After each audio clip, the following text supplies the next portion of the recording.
Hello and welcome to a new video. Today I'm going to be playing Journey. It's a game by That Gaming Company, I think. That's what the studio is called and was released in 2012. Let's begin.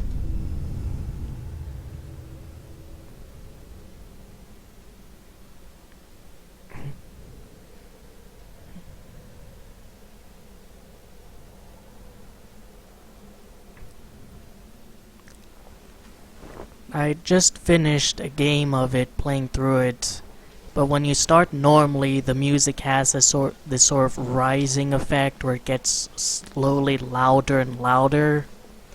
And according to the composer, I think it's Anthony Wintory, Austin Wintory, the idea behind that is that it's a palate cleanser that sort of gives you this super high sound before dying down into complete silence, so you're not you don't find it very jarring.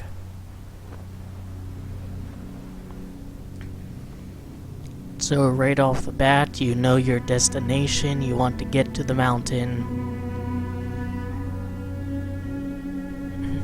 I find this game to be very well made, as simple as it is. Stylistically, it's absolutely awe-inspiring, but it also shows good game design in general, and I'll be going over that as I play through. So here we are, starting out wandering through this seemingly vast, endless desert. There's these strange tombstone here and dilapidated ruins, indicating that we have arrived very late to whatever party was going on. Whatever civilization dwelled here is long gone, and yet there are relics to be found, such as these hidden glyphs, they're called, though I'll probably call them sigils in the Let's Play.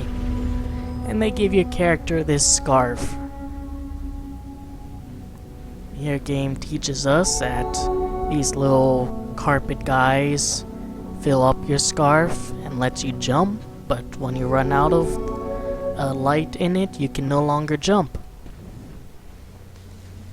And as it was showing you that cutscene there, the camera turned over this way, and it sort of leads you over to this ruin over here.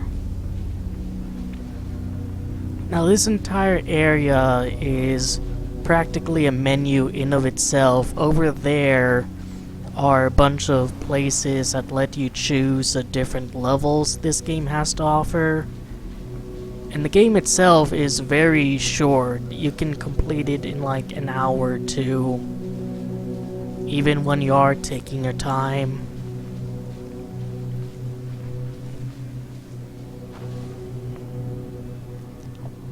But when you go over here, you can find one of these. Make this call and it shows, oh, those really are tombstones. Evidence of fallen journeymen. And you need to unlock all of these wall things here in order to gain an achievement. And the nice thing is, like, the achievement is based on all your playthroughs. So let's say my first playthrough I unlock this and nothing else, and then in the second playthrough I unlock all the other history walls there except for that one, I would still get the achievement, and the same applies for the hidden glyphs as well. And the glyphs are a bit easier to find because there are these shiny things right there, and if you play through the game again, you can keep track of all your glyphs right here. So I've managed to unlock them all, and because of that, I get the white robes. Or I should get the white robes.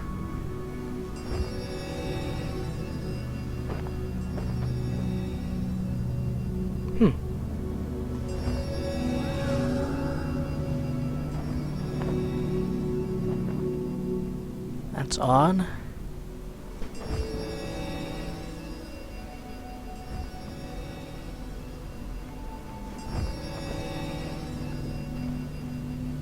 There we go. Being kind of difficult, and the advantage of the white robes is that the scarf regenerates. So let's use it all up. Then we wait a bit, and it's back. But I will still be collecting these sigils along the way. And there's another one over here. It just makes playing the game again much easier.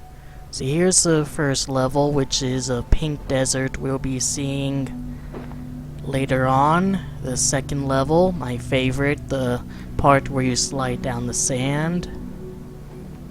The third level, the underground area.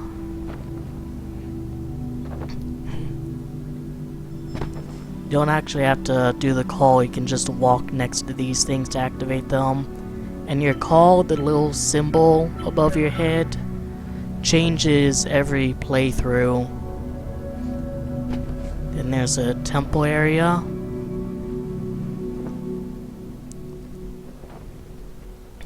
And the snow area. So I'm not entirely sure what the criteria is to unlock those chapter select areas, if it's to get all the sigils or something. But it is... well, actually it can't be, because I was able to use it to regain one missing sigil during my previous playthrough. So I guess it's just if you beat the game, you can fast travel to whatever area you need to in order to collect the last thing you need, which is convenient. And I'm not sure if after that you can quit out, or if you need to finish a chapter specifically. But we've gotten all the introductions out of the way.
So we got a little cutscene there. Once upon a time, there were these guys who were simple farmers by the looks of it, until they discovered these strange cloth creatures that seemed to hold some sort of power. And if we look ahead, we can see another player. This game is technically multiplayer, but not, you know, like a normal game. You can't actually communicate with the other players. There's no voice or text or anything like that. But you can emit the little sounds that these creatures are able to emit. Now sometimes when you enter a new area, you can immediately see somebody else. And if you let out a big sound like that, it lets the other players know where you are.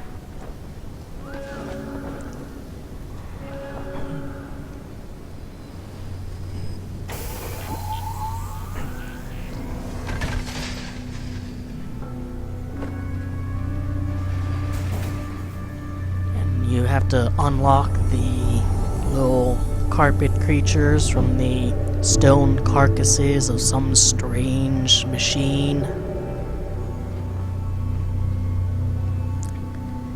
And there is a achievement for being able to get up to that final platform without unlocking the whole bridge. I'll try to do it, but if there's another player here who unlocks a other piece while I'm trying, then the whole thing kind of fails. I was fortunate enough to be able to get it to work with another player, because it does almost sort of require 2 people during my first playthrough.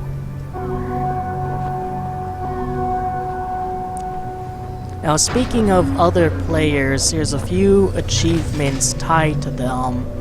One achievement is to play through most of the game with somebody else nearby you, and you can do that as long as you run into each other at the start of the underground area. Another one is to play through the final level with another player. Another one is to meditate in place with another player for 20 seconds, and you do that by standing next to each other. Press enter, and your character will sit down. A lot of people don't know this because it's not something that was introduced in the tutorial, but that's what you need to do for that particular achievement. And the last one is to play through the game and run into 10 people throughout all your playthroughs. So there's another one of these underneath the sand waterfall, which shows the city. Lovely place, don't forget about that. Now there's 2 other glyphs I need to find. One's right over there. You can probably barely see it as a little speck. And another is over here. So I think the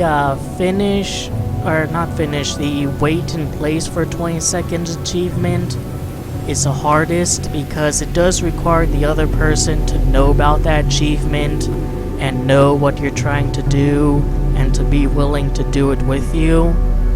So if I ever see another person around, I'll try to meditate, see if they're willing to do it with me, and maybe they'll get that achievement. I already have it. Playing through most of the game isn't that difficult, though it does kind of require you and the other person to be committed to playing through most of the game. And the play through the final level with somebody stacks on top of that play through most of the game achievement. And the meet 10 people throughout all your playthroughs is just something you'll pretty easily gain over time, especially if you allow other players to continue on without you, or you move on without them. Now I have the regenerating robe as a white-robed guy, so you might want to unlock the 3rd one here. Not sure which one it is exactly, but let's see if I can fly up. I can, but the real kicker is this one.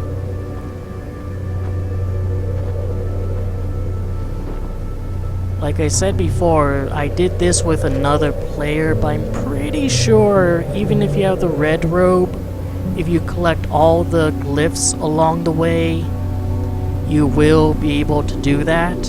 And if you want to know if you did or didn't collect all the glyphs, just look right here in front of the statue. All 3 of these are lit. That means you've collected them. However, I should stress that it applies to every single playthrough. So if you collected this one your first playthrough, but not these 2, in your second playthrough, this one will still be lit, even if you still didn't collect any of them, or didn't collect any of them at all in the second playthrough.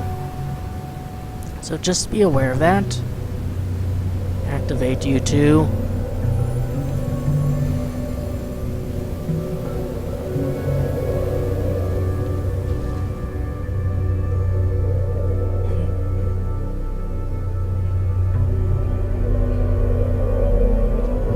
even though we're both wearing white robes, the tall one is still distinguished by solid gold triangles rather than the sort of blocky triangles of my own robe.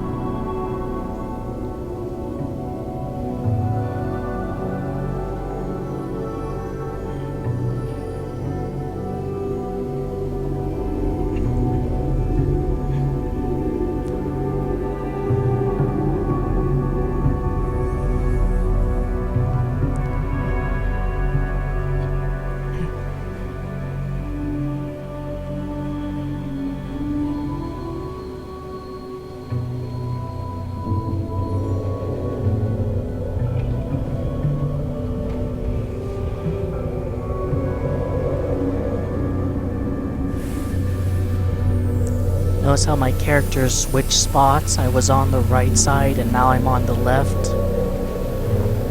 Bit funny. But it seems our humble journeymen have discovered that these carpet creatures hold power that allow them in turn to prosper. They have presumably industrialized or formed something akin to a civilization. So, why is everything in rays and ruins? What has happened?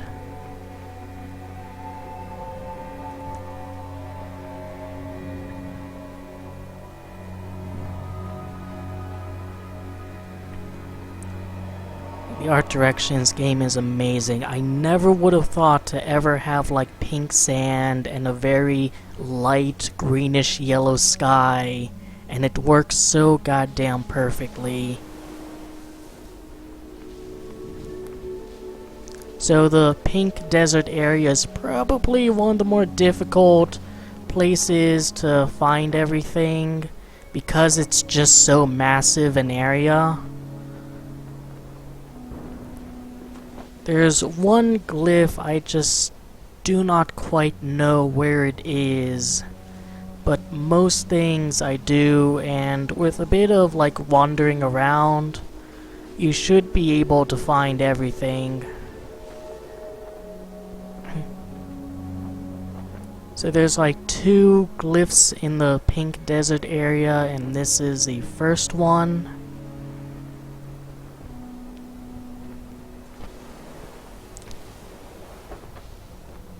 And I think there's an achievement for freeing all of the carpet creatures still stuck in these stone or metal tombs here.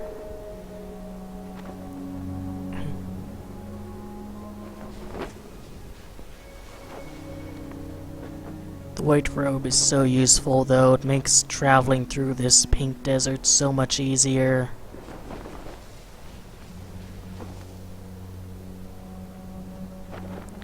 Try and keep an eye out for stuff.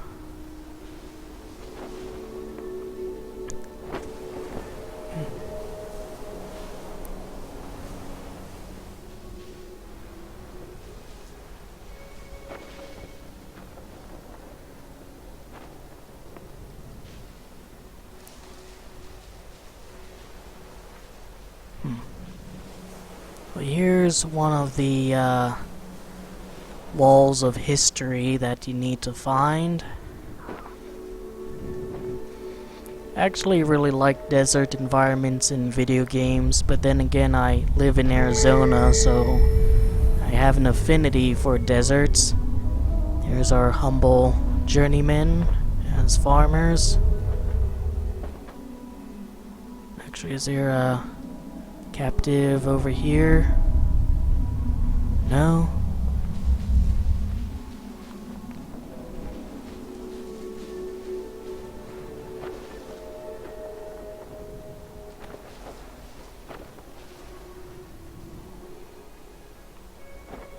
Now, somewhere in the desert is like a small flower, and it's a reference to that game company's 2009 title, Flower, which I think during the first release of this game on Steam, the first week, it came as a sort of bundle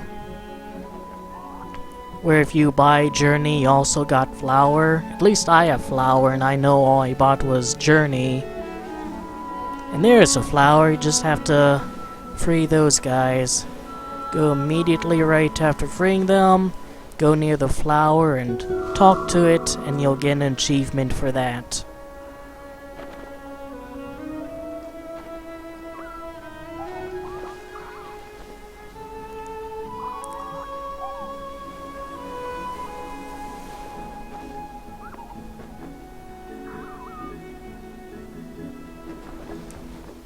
Still trying to find the other bit of history. You can see a little bit in the distance a bit of carpet waving, so we'll go over there, and I think that actually is where the other bit of history is, yeah.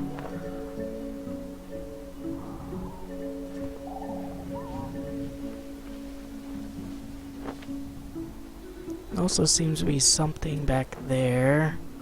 I'll go over here first.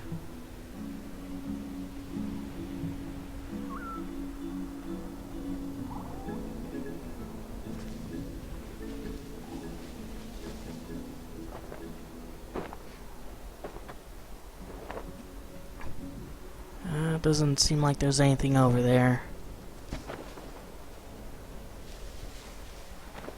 The white robes are so useful though, for this part especially.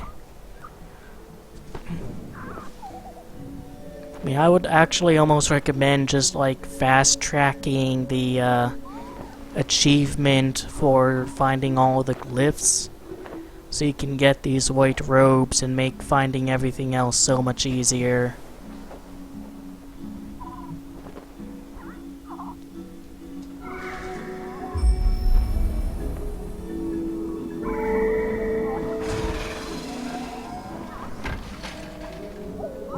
More freedom, and you can see a couple of journeymen on top of giant snake machines. I'm gonna real quickly check back at that other area, because I can almost swear that's where the other glyph is supposed to be.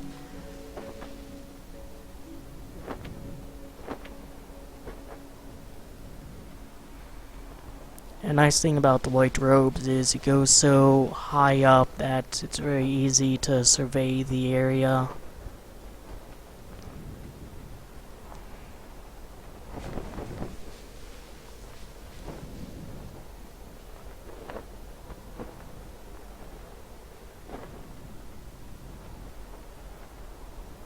There's a flower, so it should be a bit forward.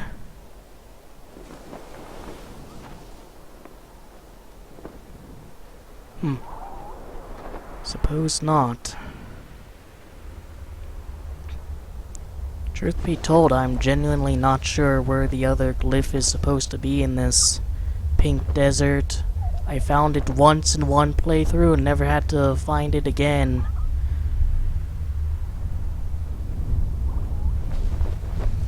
But there are guides to finding this stuff, if you need to use that.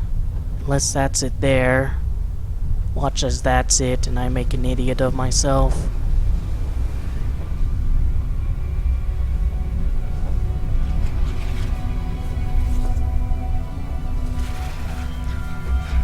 Of course.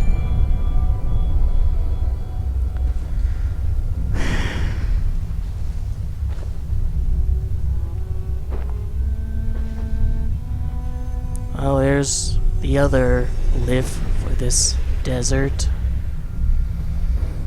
Even in a simple game like this, I get made a dumbass out of. Let's press on. At least there's almost nothing you need to find in this area up here.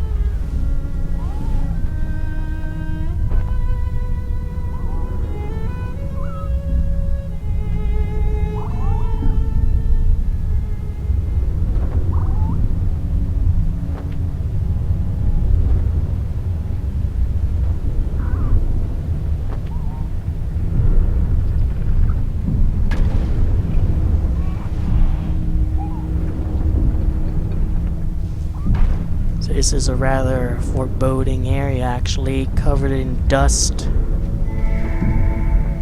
can hear the rumbling of machinery. Free this guy. Be free, little carpet thing. And it'll allow you to go up after it takes you for a little ride, I guess.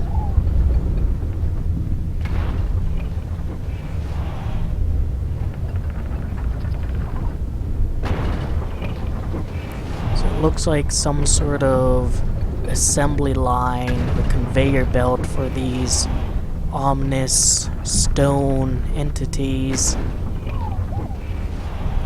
And there's a bunch of carpet creatures locked inside. They probably don't want to be there, and alright, video game, I'll be up here if you want.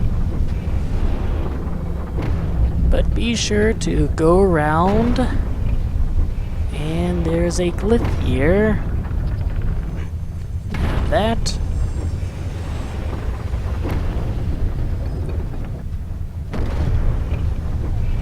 So I think I got all of them. If not, then the other one would be by the flower after you collect all the carpet creatures. At least that's where I'd guess it would be.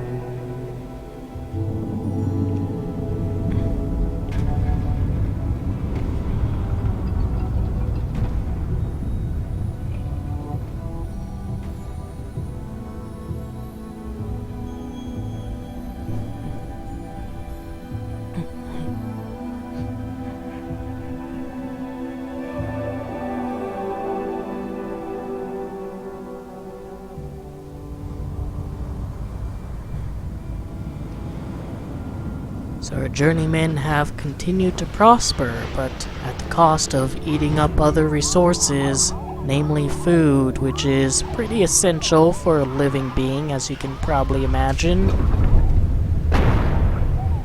But the important thing is we freed these little carpet things here, so let's play Aladdin and go for a ride.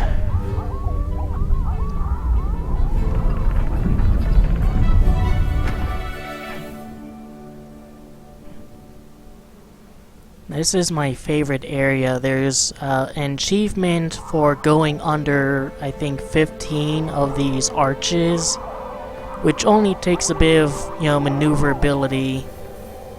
And you start right here when you select the chapter. But there is a glyph here as well. I believe it is on the right side.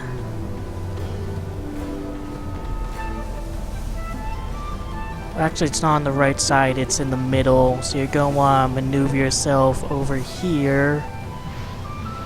Then you grab it.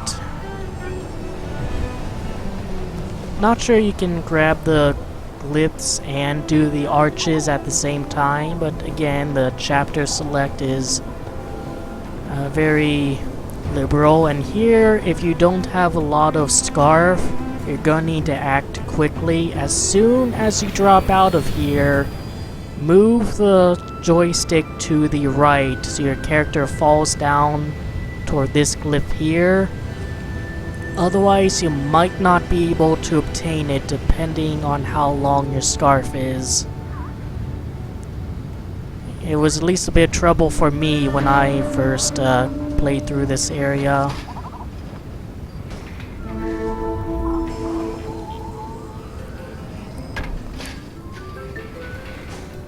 Alright, and there is a history wall over here by these flying scarflets. Be sure to grab that and see the lovely picture of all these journeymen amongst the civilization.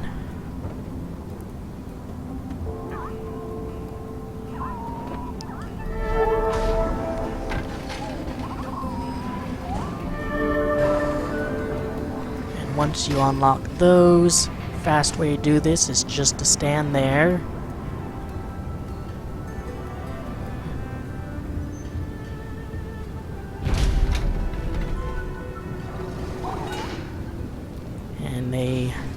unleash all the tiny scarf things.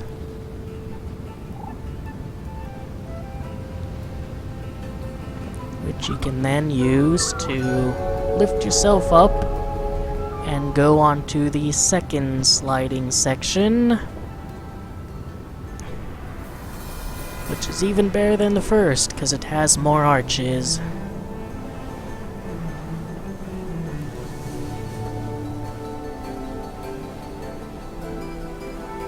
But if you want the glyph, what you want to do is maneuver yourself about right here. Then you use this as like a ramp, or you can use that. I think you want to use this actually. And you need to fly into this canyon here. And even if you like land heading this way onto the canyon itself, your character is constantly propelled forward. So you can sort of do this jank move where you're just like climbing up the mountain using your own automatic momentum and still get that glyph. Remember, you only need to get once for the achievement. And up here is honestly my favorite part of the game. Like, just these magnificent colors right here is fucking awe-inspiring. It's like gold and orange and red that just meshes together so well, how the light glitters on the sand. You're seeing these dilapidated but still quite beautiful structures in the background.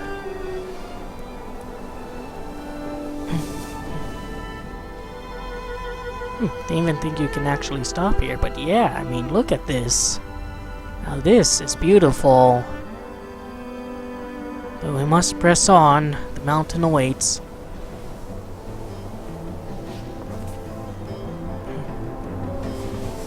You can see the colors getting just a little bit darker here. More purples than anything. Still very beautiful, and the occasional just absolute vibrant attack of light on the sand itself.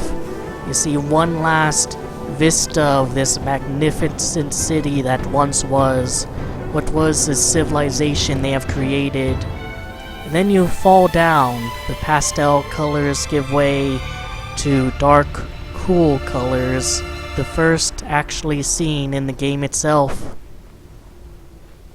And before you finish level, I would implore you, if you're going for achievements, to head over here and, just give this a little talking to, because who doesn't want to see this picture of these creatures snapping a carpet thing? What's with that? Let's see.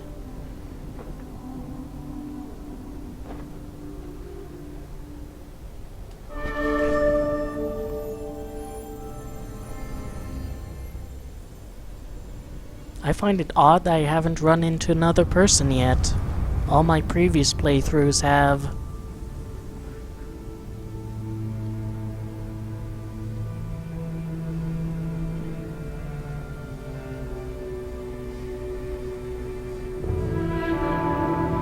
Some somber expression on that, despite not having a face.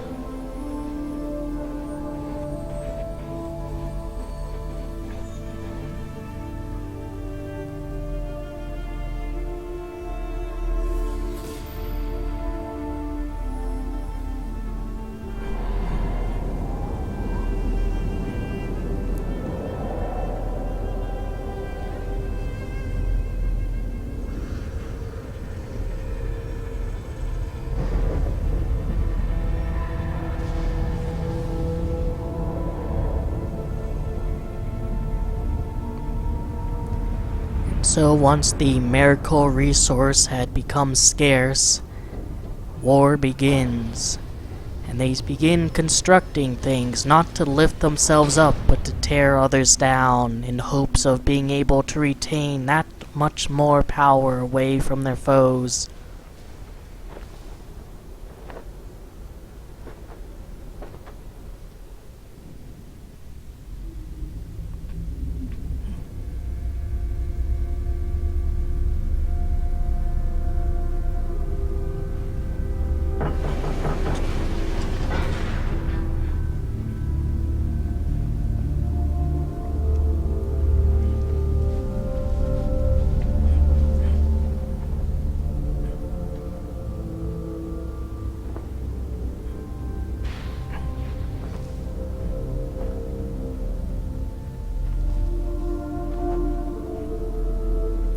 here we're kind of taught, hey, we should get comfortable with going inside of these, you know, little structures here.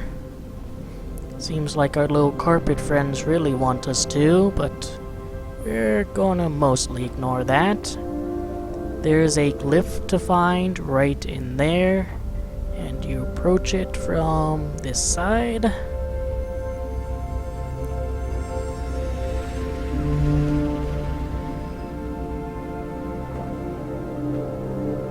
Here, I just love how they're able to like simulate an underwater environment without it actually being underwater, thanks to these carpets that look like seaweed.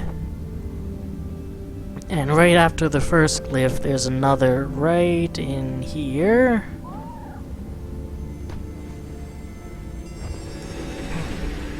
And how the light sort of pours in like these crepuscular rays. The vast blues is just absolutely well done. And if you didn't like those two glyphs, well, good for you. There's a third one right up here. It's easier to grab, I think, when you just go through the whole area. Well, I can just keep climbing these jellyfish guys, and then there you go. So we have a pretty lengthy scarf, and we'd like to keep that, you know, on our body. Because, hey, it allows us to jump a lot, and who doesn't love jumping in a video game? But there are dangers about. We have seen the derelict ruins of these mammoth entities.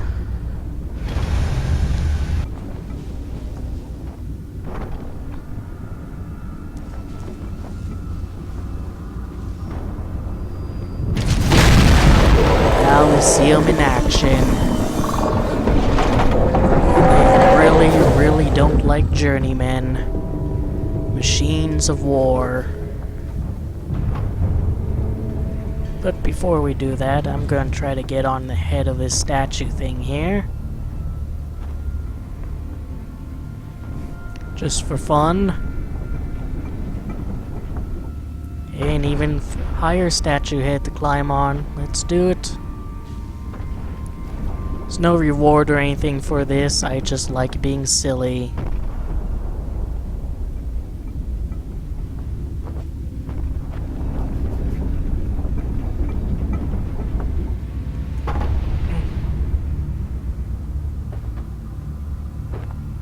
And the blues turn into sort of greens.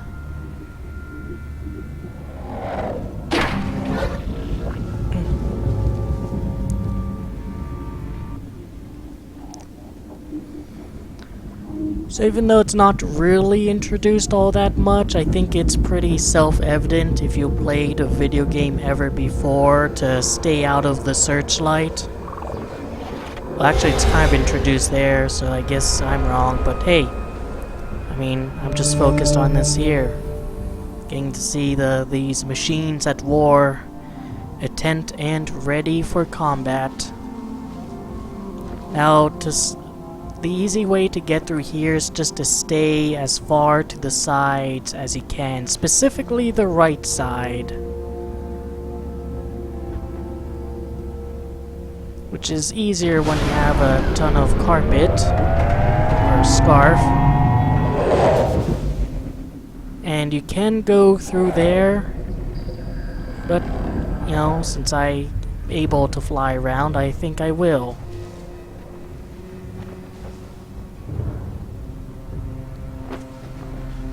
But if you do decide to do things my way, then make sure that you pop on over here. Remember, it's to the right for this glyph. And just keep going forward. And once you get to this archway here, you're basically home free because there's a scripted event. See these two things flying around, but there's no actual way to avoid their spotlights. So they'll trail you, they'll follow you, it's very intense, and then you fly over, get decked, giant stone things. And I flew right on the perfect spot too. I mean, look at that. Perfect distance from the statue, able to activate it all.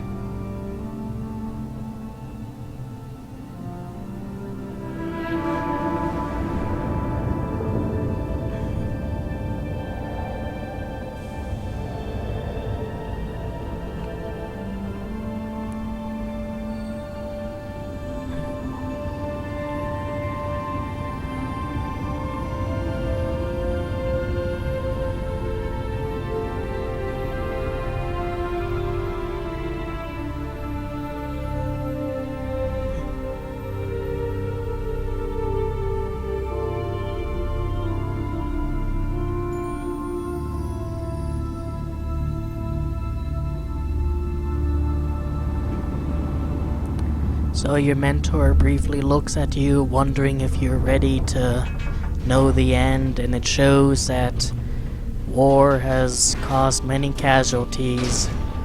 What was once a prosperous civilization might never return due to all the death and destruction, and the earth and nature retakes what it once had.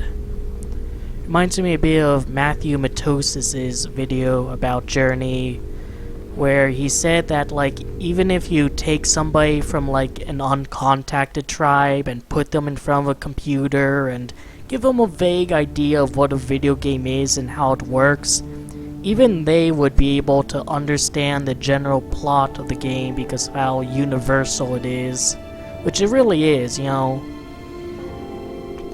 A tale of discovery, prosperity, and then turmoil and conflict, leading to death and destruction. Now there's a few achievements to get here, and by a few I mean, well, one you can actually get in this room, but you do need to do some things to get some of the others, like the glyphs and the walls. Actually quite a few glyphs in this area. There's one here. And what you're supposed to do is use these guys to hop around from platform to platform.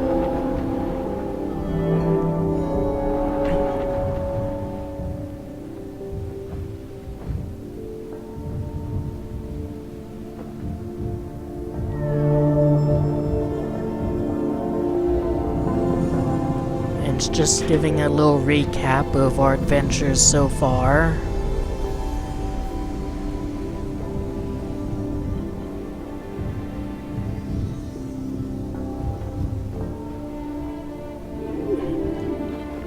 Now we need to use these jellyfish guys to ascend higher. Oh, is there a person over there?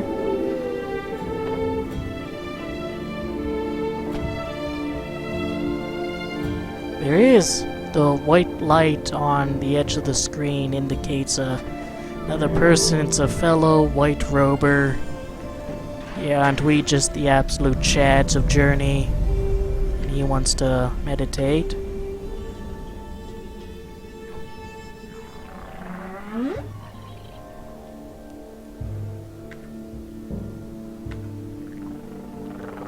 Which is kind of hard to meditate when you're floating. But whatever. Another glyph is where the whale exited from. We're just gonna ignore him, cause I'm trying to do a let's play here.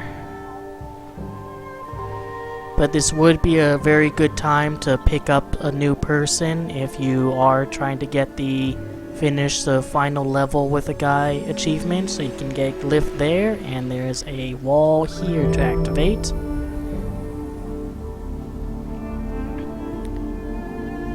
So it's showing a funeral of sorts. there's another glyph in some lower chamber. I'll try to get it after grabbing this one and activating the last part.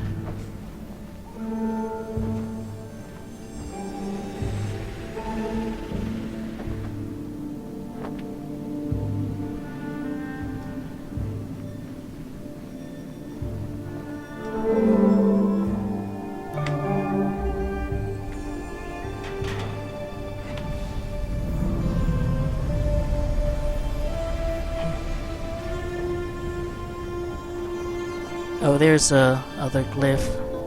I'll actually just grab it now, because it can be kind of difficult to find your way underneath this sea of light. As beautiful as it is, it can be kind of obfuscating. And this is the last glyph in this area.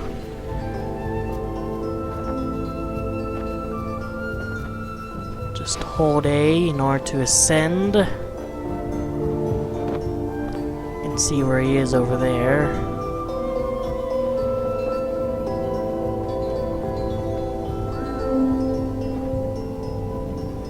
The power of white robes. Probably not the best thing to say in this day and age of race hysteria, but fuck 'em. I'm playing a fucking video game about people who control carpet creatures. Last part you unlock here is a ascent downward, that little slip and slide. I think that's the last part at least. No, there's one more part maybe. Let me see.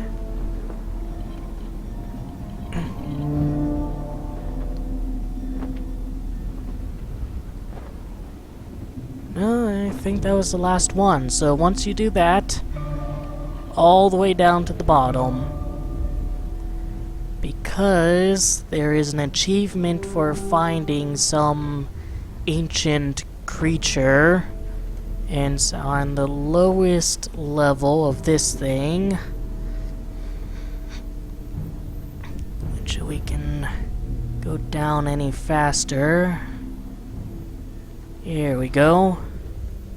Oh, maybe not the complete lowest level, but just say hello, let it spin around you, acknowledge your existence, and you should get the achievement. I'll give out call just to see if he's still there. So I don't know if he's gotten all the achievements or not. There he is. Yeah, you check out down there, bro. What?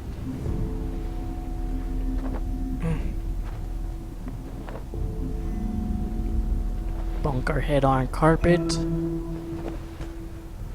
Yeah, that's kind of the thing about not having any actual means of communicating.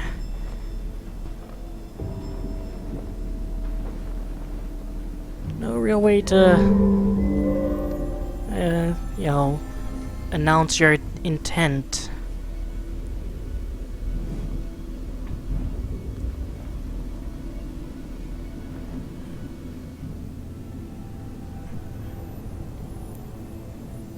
It's kind of inconsistent about cutscenes, where some of them show the other person and some of them do not.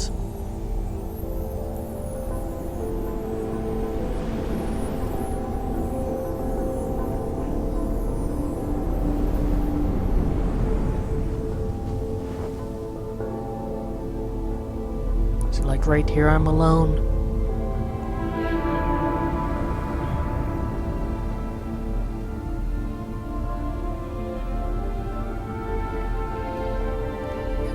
This cutscene here will show you where another person joined in.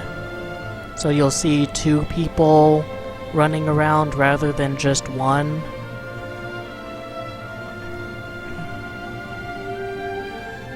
And again, if you start with another person at the very beginning of the underground area, you will get the achievement. But alas, this other guy joined too late, and so it's just this period of struggle for us both.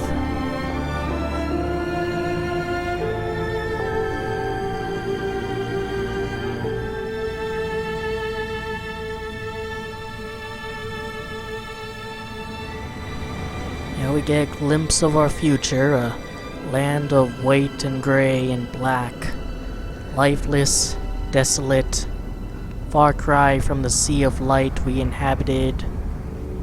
Yet we are reminded of our destination, so we must go in headstrong toward this perilous region.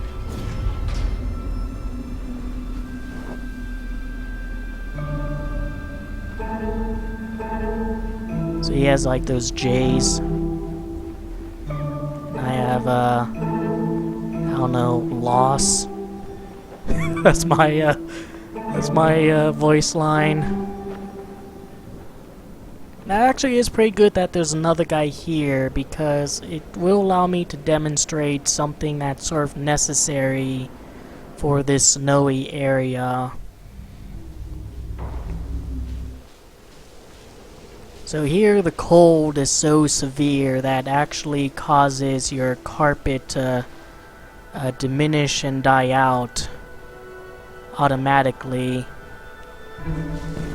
So you can see it sort of still, well, it does when you're a red carpet guy. So what you need to do, if I can get there, is get real close to your buddy and you'll see you both shimmer, and that will replenish your carpet, and you can also do the calls. Alas, we are not alone here. Dangers still lurk. The underground area was the first part where there was some actual, like, adversary against us. Every place else we were more or less able to go at our own pace, but back there we had creatures on the prowl.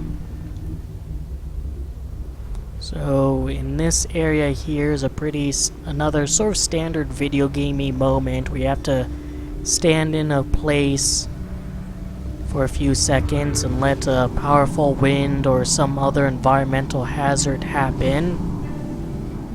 And then when it goes away, you're able to move ahead, and you have to do that over and over again.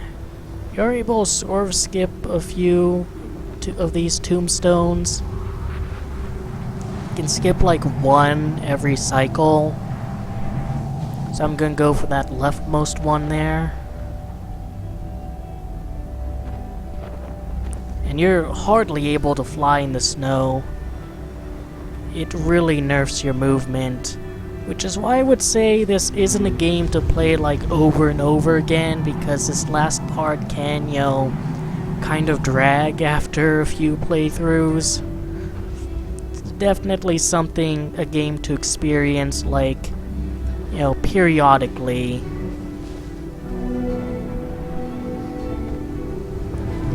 I don't think these guys have arms. Like, I'm looking at my friend's character model here, and yeah, it seems like we're just head, body, and legs. Not even any shoulders.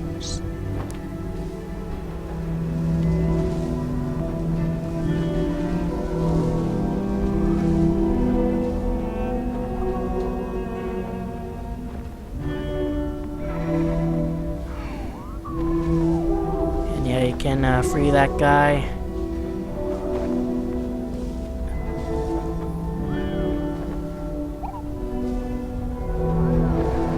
Rather large moon for this planet, which I assume is an alien planet. Like, I don't know the full lore of this game. Maybe it's supposed to be Earth, but I kinda doubt it.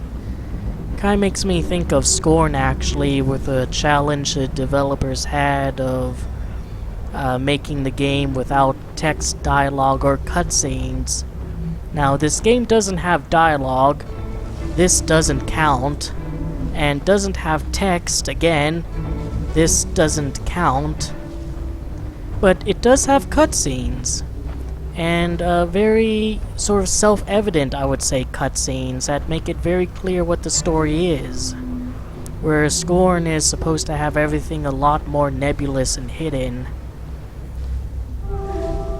Now, there's no more glyphs to collect after that, you know, Sea of Light area, but there are still, if I can get up there, come here, you.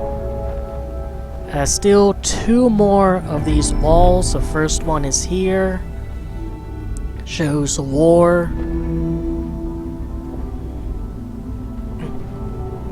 And they're both pretty easy to find.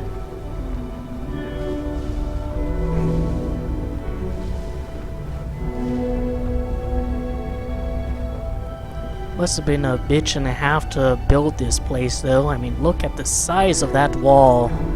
The developers wanted you to be in awe at the size of certain things, and they really did a good job of conveying that.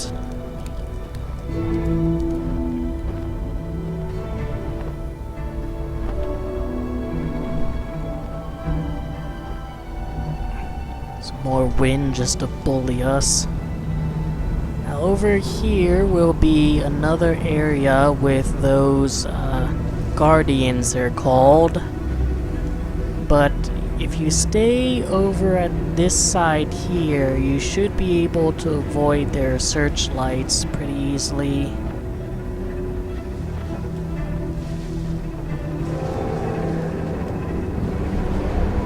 A few times when I was playing and there was like a white robe guy with a long scarf, he just got absolutely obliterated by the guardians while he was walking around. And what you want to do is head over to, you see that obelisk there? Kind of stands out amongst the winter. Where's my buddy? Oh, he's even gone further to the left. He knows how to play. But you want to head over to this stone thing here, which you can pretty easily see from over there, as obscured as a vista might be by the storm.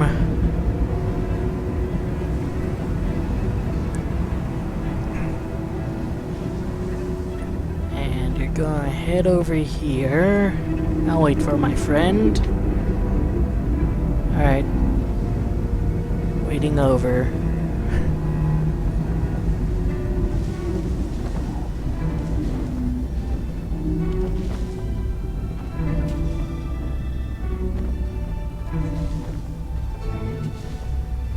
And here's a final wall showing the journey to the mountain. A good way to end it.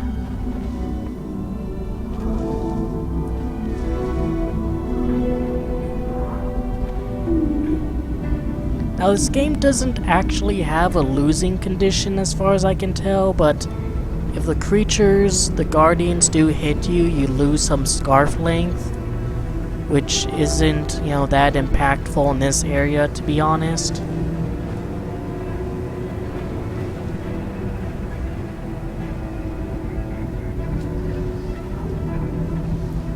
I'm gonna show how to do it legitimately though. Hopefully we don't get turbo fucked into next year by the guardians. So stand behind this tombstone obelisk thing.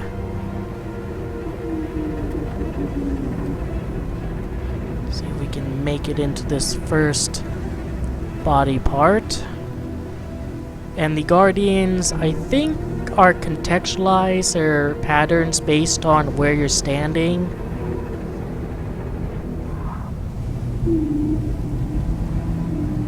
Get out of here, bub. There's no journeymen to be found. So then we go in here.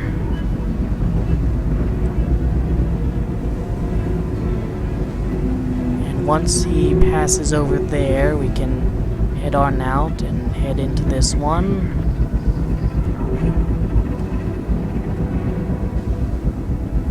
And I think we should be able to... Nope. Oh, fuck.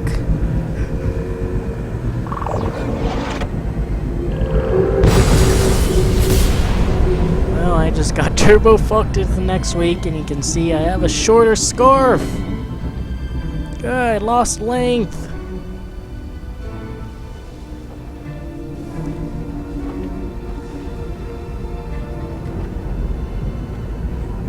I got greedy, that's a problem. don't get greedy when playing Journey. But thanks to the regeneration ability, I can do these little bunny hops. Get through this area faster, this cinematic zone with all the tombstones around. Probably where previous journeymen died, though I have no idea how they got up there. Catch up. Doesn't know the bunny hop strats. I'm so inadequate compared to him. He has such a long, majestic scarf, and I have this, teeny weeny one. And again, there's no more walls or glyphs or anything like that over here, so I don't know what this guy's trying to do. Come on, bro. Come on, you're a white robe, dude. You've done this before, probably. And I guess you could have dipped out after the temple area with the Sea of Light.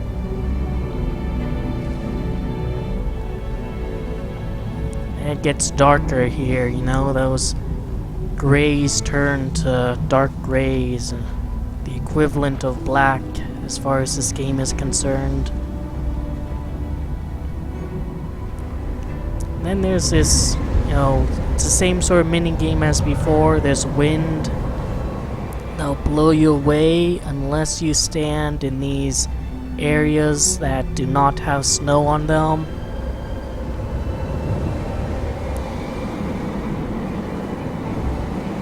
I have no idea. Well, I guess I do have an idea. It was blown through the window there. Almost there. No. I was almost there. Alright, not being greedy this time. Oh, this Turbo Chad made it. Probably because of his longer scarf. Like, even if you're blown off of, those openings there, it seems like you just fall down onto that lower area. You need to climb your way back up. In fact, I'm kind of tempted, actually, just to see what's down there.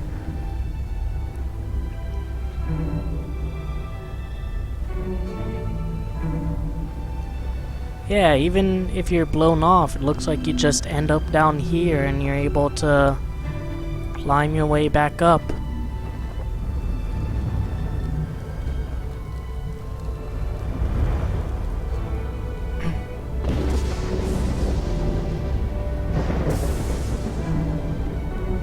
So there's really no losing condition in this game, though my scarf has gotten a lot smaller.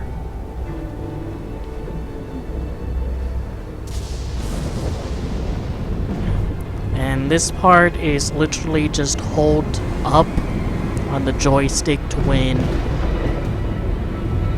That's all you do.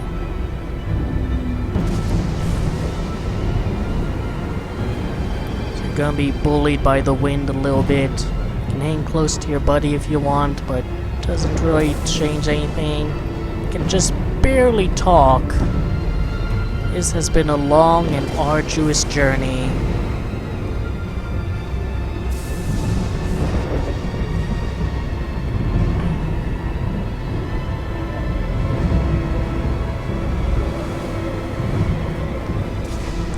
See the mountain, it's so close and yet it seems to get farther away every time. Never actually seems like you're making progress.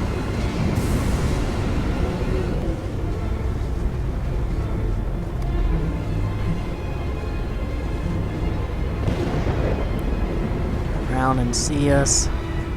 Here we are. Just two journeymen on a long trail.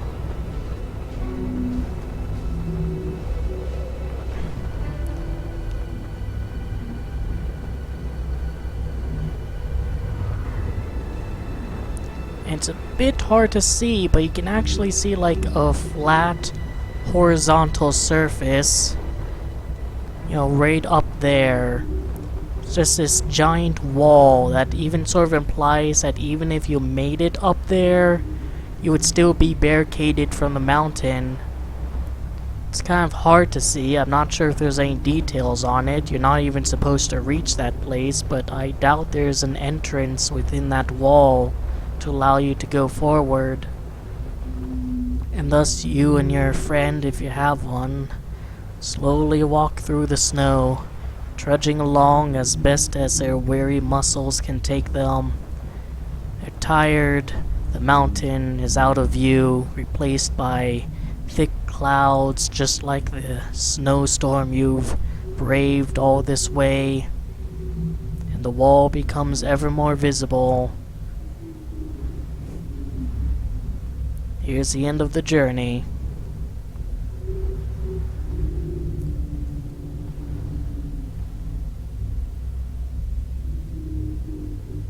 You just give up.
But that was not the end.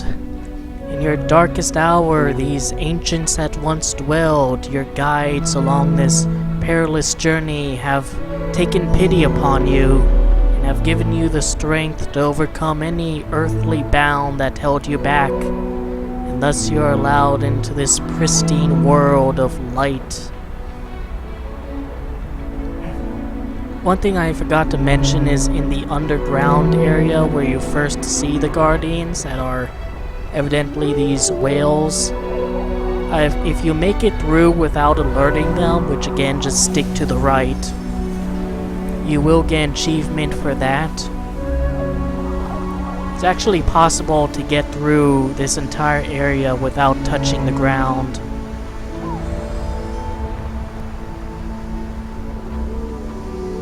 There's some music here is incredible. Yes, dude, I know you exist. You're an entity that exists. I acknowledge your existence. But the music here is just incredible. Like, sometimes when I'm going on walks, I like to listen to the soundtrack of this game. And that was even before I was able to play the game. Like, it was on the PS3 back when I was in high school, but I never had the PS3. I was a 360 guy. Then I got the PC and played on that exclusively, and I heard that this game was gonna come out on PC. I was like, oh sweet, I'm gonna finally be able to play this game. I've watched like the World of Long Plays video of a few times and listened to the soundtrack. But there was an Epic Game Store exclusive. It was like, oh man, but now it's on Steam and I'm able to play it.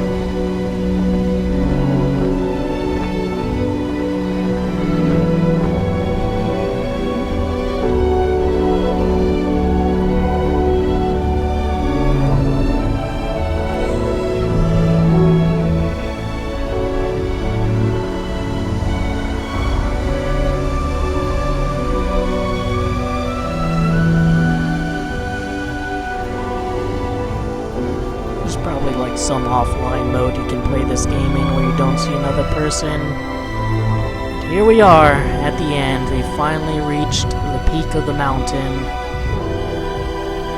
We soar through this light and scattered glyphs, illuminated by our victory over the elements and the path we had to face.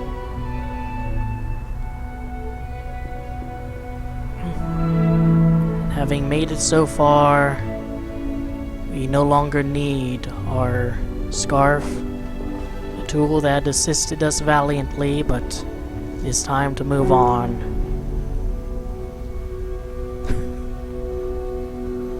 This guy's doing zigzags over there. Alright, I'll wait for him.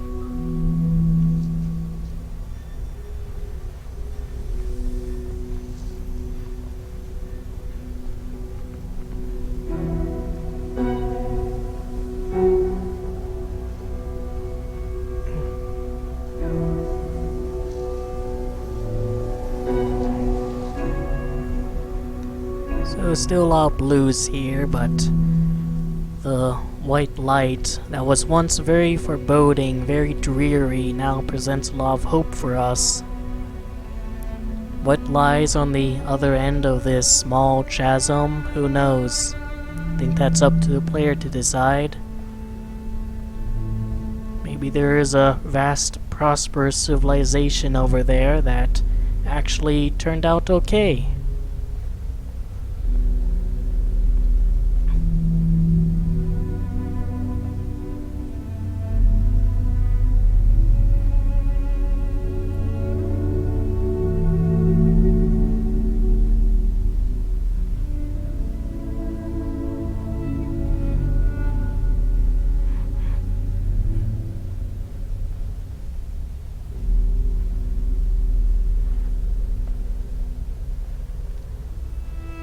Once you reach this point here, you can let go of the controller and your character will just walk forward automatically.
And that's the end of the game.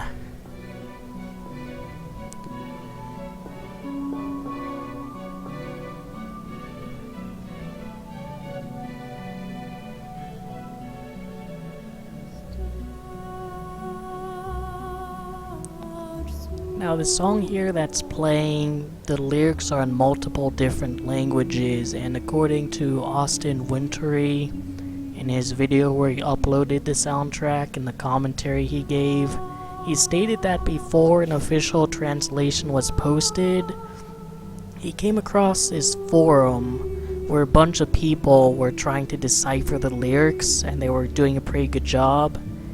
Say it was the most amazing thing he has ever seen, or one of the most incredible things he's ever seen. And in some ways, isn't that kind of like what the game is about? Bunch of random people working toward a greater goal. People who don't know each other, who will probably never see each other again. Just working together in unison to accomplish something.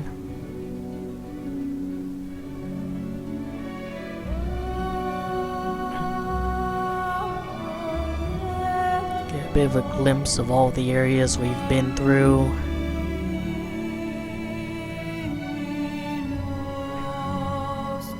Lighting is a bit different in all of them. Like, this area is a lot brighter than it was in the actual game, because the time of day is different during this cutscene.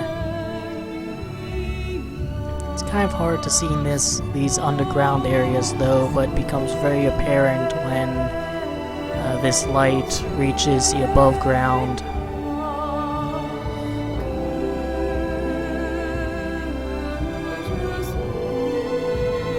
Like how the light causes the carpets to actually rematerialize. It's a nice touch.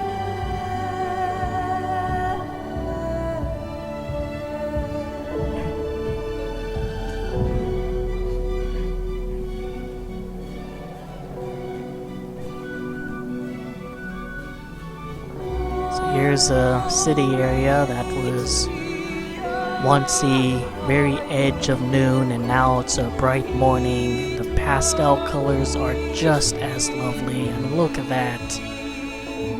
Occasionally you can see other journeymen running around. That's just a beautiful vista. It's almost a shame that there's this text here.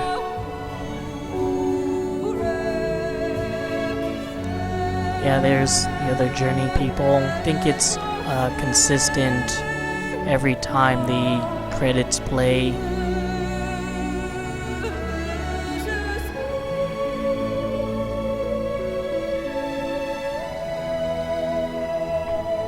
This is just like such a beautiful shot that even people making the credits said, alright, we need a moment where there's no words on the screen so we can appreciate it.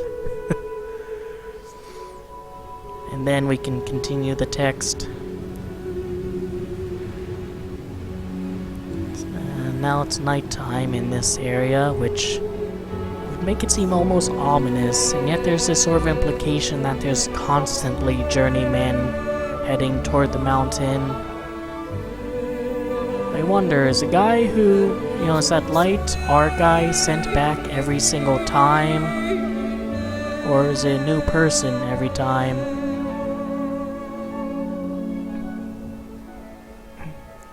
But speaking of new people every time, at the end of the game, you get to see who you met along the way.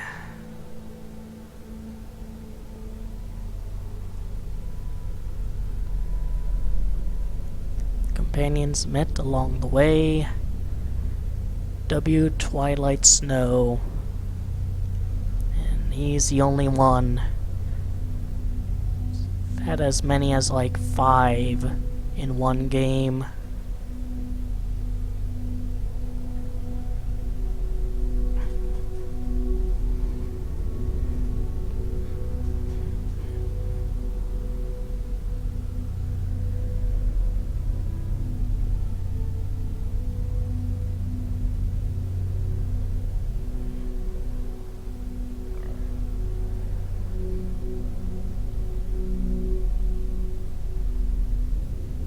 And there we go, back to the start.